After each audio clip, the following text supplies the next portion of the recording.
upon a time, there was a little prince who stole a piece of fruit from a witch's garden. This angered the witch. Out of rage, the witch made the queen's son disappear and placed a curse on the queen so that if she were to ever have any sons again, her goblins would take them away as well. A while later, the queen has a healthy baby boy. Then she remembers the witch's curse. The goblins would come and take her son away, unless she was able to do something. The queen becomes worried. She asks all around the kingdom for help, anywhere she can find it. Soon, a fairy appears. She agrees to help the queen.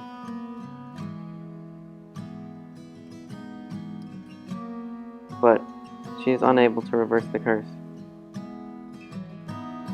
The fairy explains to the queen that she needs to take Davy far away, to an isolated castle, where the witch's goblins cannot cause harm on Davy. The queen sends her son on a journey with her white knights through the forests and mountains to reach the tower that the fairy told her about. Davy now lived in the highest room in the highest tower, where he would be protected from the goblins. But the goblins were persistent, and every morning they would show up and try to break into the tower. But they weren't the only ones who showed up every morning. A giant, Davy's guardian, would also show up and scare the goblins away.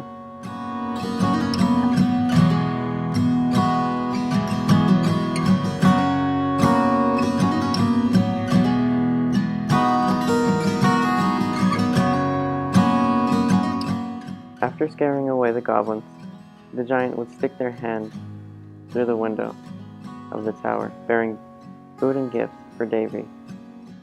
Anything he wanted, everything he needed. Davy was content with his life in the tower.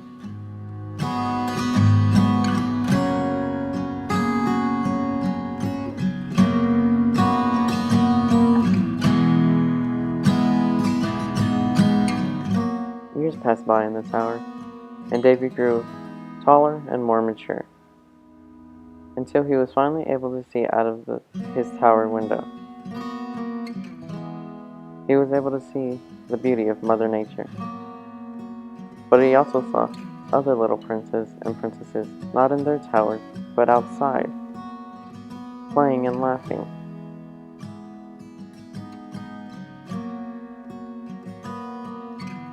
Two called out for Davy to play with them. Davy tried the door, but he could not open it. Sadly, he was unable to go outside and play with the other prince and princesses. This made him sad. One day, Davy heard a voice outside of his window. He was surprised because it was calling his name, and he had never had anybody visit him in the castle before. So Davy went to his window to see where the voice was coming from. When he looked around, he saw that the fairy had come to visit him. And the fairy flew up to his window and looked at him and asked, "What's wrong, Davy? I heard you were sad." Davy turned to the fairy and pointed out to where the kids had been playing earlier, and he said, "I just want to go outside and play with the kids. They were having so much fun and I want to join them." The fairy flew up to the window and looked inside. When she saw the door, she said, "All right, I'm going to try and cast a spell on the door so it will unlock." So she waved her wand, and a key appeared at the door.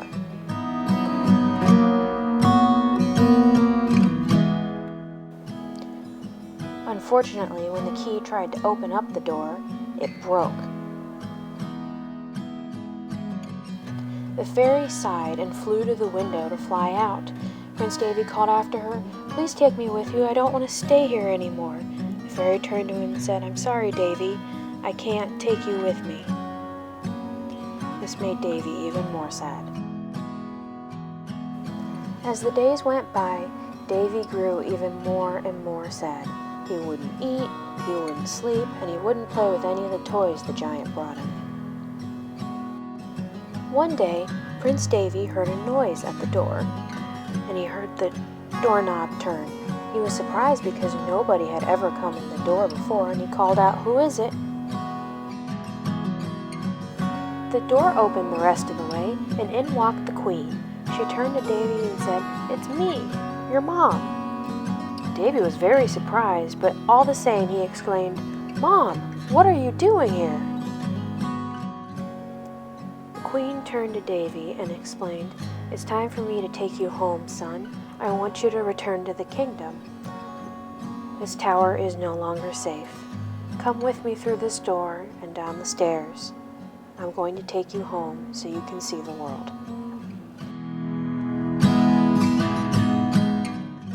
When they reached the bottom of the tower, Prince Davy turned to the Queen and said, "The sunrise, it's so beautiful. I've never seen it from down here, and it looks so much more pretty than it does from out my window." The Queen said, "I know. It's time to go home," and walked off into the sunset and lived happily ever after.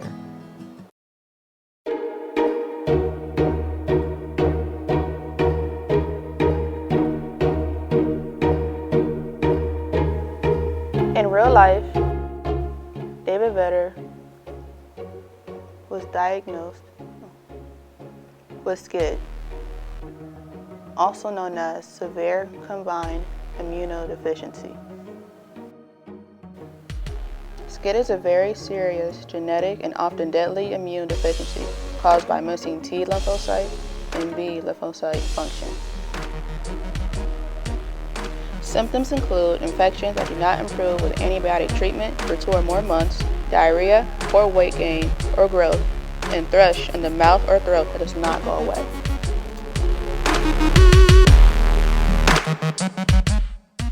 In the United States, each year, the best estimate is somewhere around 40 and 100 babies are diagnosed with SCID, or 1 out of 100,000.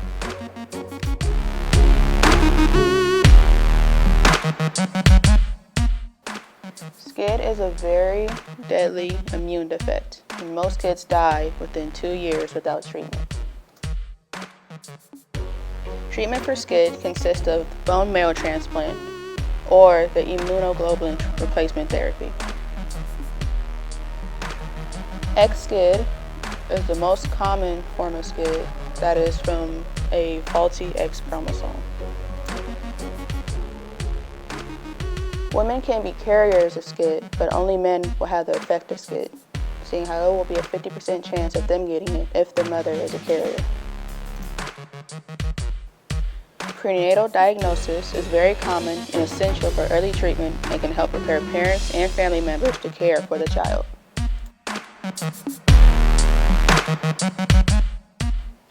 SCID is diagnosed by doing a complete white blood cell count or looking at a TREC test, checking for circular DNA on T cells developing in the thymus.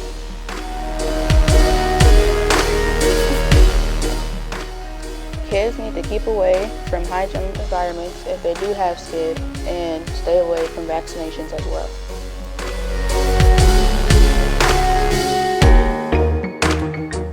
David was placed in the bubble or incubator directly after birth, exposed to the world for only 20 seconds with no skin-to-skin contact. Eventually, he was able to live at home, but still in the incubator. This is why SCID is called bubble boy disease. David lived to be only 12 years old and died in 1984.